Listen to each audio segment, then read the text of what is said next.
Telugu audio book ఛానల్కు స్వాగతం. అమరావతి కథలు. సత్యం శంకరమంచి. అటునుంచి కొట్టుకురండి. చింతపల్లి అడవులన్నా చెమ్మచీకటన్నా చెప్పలేని భయం ఏర్పడ్డది. ఆ అడవుల్లో చింతపులులు, బెబ్బులులు, నెత్తురు తాగే సింహాలు, సింహాల్ని పులుల్ని మించిన చెంచులు, పట్టపగలే దోపిడీలు, అడవంతా నెత్తురు మడుగులు. అడవి దాటి అడంగు చేరిన మనిషి ఈ మధ్య కనిపించలేదు. అందరి గుండెల్లో చెంచు భయం. బుర్ర మీసాలతో, నెత్తుటి కళ్లతో మానుల్లాంటి చెంచులు గండ్రగొడ్డళ్లతో స్త్వైర విహారం చేస్తున్నారు. రాజ్యమంతా అల్లకల్లోలంగా ఉంది. హజారంలో 3 గంటలు కొట్టినా కోటలో వెంకటాద్రి నాయుడికి నిద్రపట్టలేదు. తన పాలనలో తన అధికారాన్ని ధిక్కరించిన వారు లేరే, ఈ అడవి జాతి వాళ్ళని అణచలేకపోతున్నానేమి అని కలవరపడ్డాడు నాయుడు. 100 మంది సైన్యాన్ని ఆయుధాలతో పంపితే పొట్టచాటు నుంచి చెట్టుచాటు నుంచి చెంచులు వాళ్ల మీదకి దొంగచాటుగా దూకారు. బాణాలు గుండెల్లో నాటుకోగా బల్లాలకు తలలు గుచ్చారు. ఆయన వాళ్లు పోయారు, ఆయుధాలు పోయాయి. బతికి బయటపడ్డ ఒక్కడు కబురు చెప్పి నాయుడి కాళ్ల ముందు కన్నుమూశాడు. నాయుడు ఉడికిపోయాడు. కళ్ళు నిప్పులయ్యాయి. ఇది జరిగిన మర్నాడే పసుపు కుంకుమలతో, పచ్చతోరణాలతో, మంగళవాద్యాలతో మరిడయ్య కుటుంబం పెళ్లికి తరలి వెళ్ళింది. దోవ మధ్యలో చెంచులు విరుచుకుపడ్డారు. తోరణాలు తెగిపోయాయి. కుంకుమలు రాలిపోయాయి. నెత్తురు వరదలైంది. పెళ్లి వల్లకాడైంది. 10 మంది పెళ్లి పెద్దల శవాలు ఒకేసారి శ్మశానానికి తీసుకెళ్తుంటే ఊరంతా గొల్లుమంది. పసుపు కుంకుమలు పోగొట్టుకున్న ఇళ్లాళ్లను చూసిన ఆడకూతుళ్ల గుండెలు చెరువయ్యాయి. నాయుడి పాలనలో ఇంత అరాచకమా అని కుమిలిపోయింది ప్రజ. నాయుడు నిలవలేకపోయాడు. వీరుల్లో స్వేచ్ఛగా తిరగవలసిన ప్రజ బితుకుబితుకుమంటూ బతుకుతుంటే సహించలేకపోయాడు. తెలతెలవారుతూనే సభ పెట్టించాడు. పాపారాధ్యుల వారి అనుష్ఠానం హడావిడిగా పూర్తి చేసుకునొచ్చారు. శాకుమూరి సేనాధిపతినే కాక వీరసింగు, రామసింగు మొదలైన హరిజనుల్ని, కోటోజీ, రామోజీ మొదలైన మరాఠా సర్దారుల్ని రప్పించాడు. సభ నిశ్శబ్దంగా ఉంది. అందరూ నాయుడు ముఖమే చూస్తున్నారు. నాయుడు చూపులు ఎక్కడో ఉన్నాయి. ఆలోచనలు తెగడం లేదు. ముఖం ఎర్రబారింది. పౌరుషం కళ్లల్లోకి తన్నింది. సర్దారుల్ని, సేనాపతుల్ని చూస్తూ అన్నాడు నాయుడు, మనల్ని నమ్ముకున్న వాళ్ల మాన ప్రాణాలకు భద్రత లేకపోతే మనమెందుకు? సర్దారులు ముఖాలు చూసుకున్నారు. మళ్లీ అన్నాడు నాయుడు, చెంచుల్ని అణచగల మనగాడే లేడా మనలో అని. సభ నుంచి సమాధానం లేదు. చెప్పండి, గద్దించాడు నాయుడు. కోటోజీ ముందుకొచ్చి వినయంగా తలవంచి పలికాడు. అడవిలో చెంచుల్ని జయించడం కష్టం ప్రభు. అయితే మార్గం అన్నాడు నాయుడు. పాపారాజ్యుడు కలిగించుకుని మొసలిని ఒడ్డుకు లాగాలి అన్నాడు. నాయుడికి అర్థమైంది. సభను ముగించి నర్సోజీతో ఏకాంత మందిరానికి నడిచి వెళ్లాడు.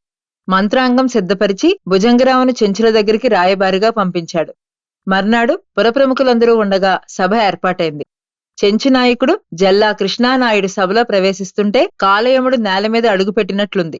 చెంచుదొర సరాసరి నాయుడు దగ్గరికొచ్చి వందనం చేసి, దొరా, మీ సేవకుడినన్నాడు.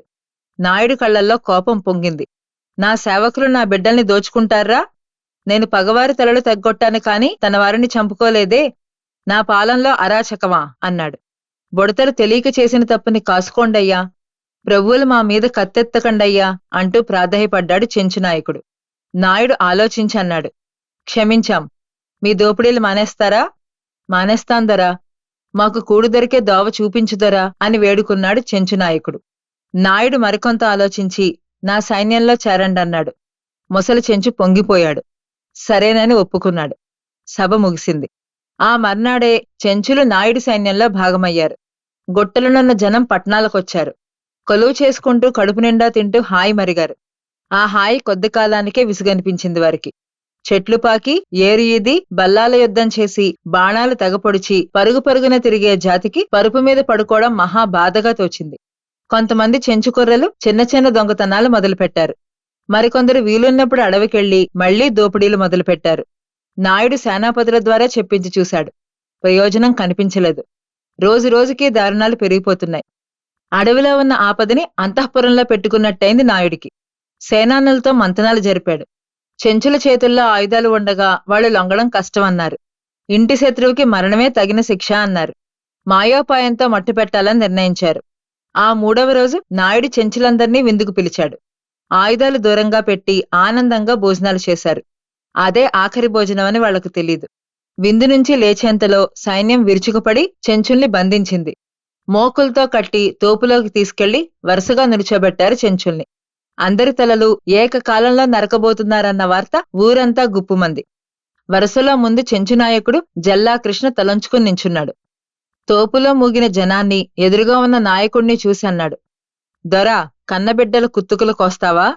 మీరు తల్లి రొమ్ముగుద్దిన వాళ్ళురా, ఈ గడ్డన తమ్ముళ్ల నెత్తురు పారించిన వాళ్ళురా. ఈ తప్పు కాసి మా బతుకు నిలపలేవా దొరా? నోటొక్క తప్పు కాసానిరా. తల్లికి ద్రోహం చేసిన వాడి తల తెగిపోవలసిందే. నరకండి అని ఆజ్ఞాపించాడు నాయుడు. వరుసగా ఉన్న చెంచుల తలలు నరకడానికి గండ్రగొడ్డళ్లు పైకి లేచాయి. మొదటి నుంచిన చెంచునాయకుడి దగ్గరికి తలారులొచ్చారు. చెంచునాయకుడు, ఒక్క కోరిక దొరా, అటునుంచి కొట్టుకురాదొరా అన్నాడు. అటునుంచి నరుక్కుంటూ వస్తే కొంతమంది మరణించిన తర్వాతనైనా నాయుడికి జాలి కలిగి వధ ఆపేస్తాడేమో, ప్రాణం దక్కుతుందని అతని ఊహ. నాయుడు సరేనన్నాడు. అటునుంచే కొట్టమన్నాడు. అటునుంచి కొట్టుకొచ్చినా ఇటునుంచి కొట్టుకెళ్లినా అధికారం నిర్ణయించిన ధర్మం ప్రకారం అందరి తలలు నేల కొరిగాయి. అయితే చెంచునాయకుడు తన వారు తన కళ్ల ముందే నేల కొరగడం చూడవలసిన దురదృష్టానికి నోచుకున్నాడు. అటునుంచి కొట్టుకురమ్మన్నారన్న సామెత వెంకటాద్రి నాయుడు కాలం నుంచే ప్రచారంలోకి వచ్చింది. మా ఛానల్ కనుక మీకు నచ్చినట్లయితే లైక్ చేయండి, షేర్ చేయండి, సబ్స్క్రైబ్ చేయండి.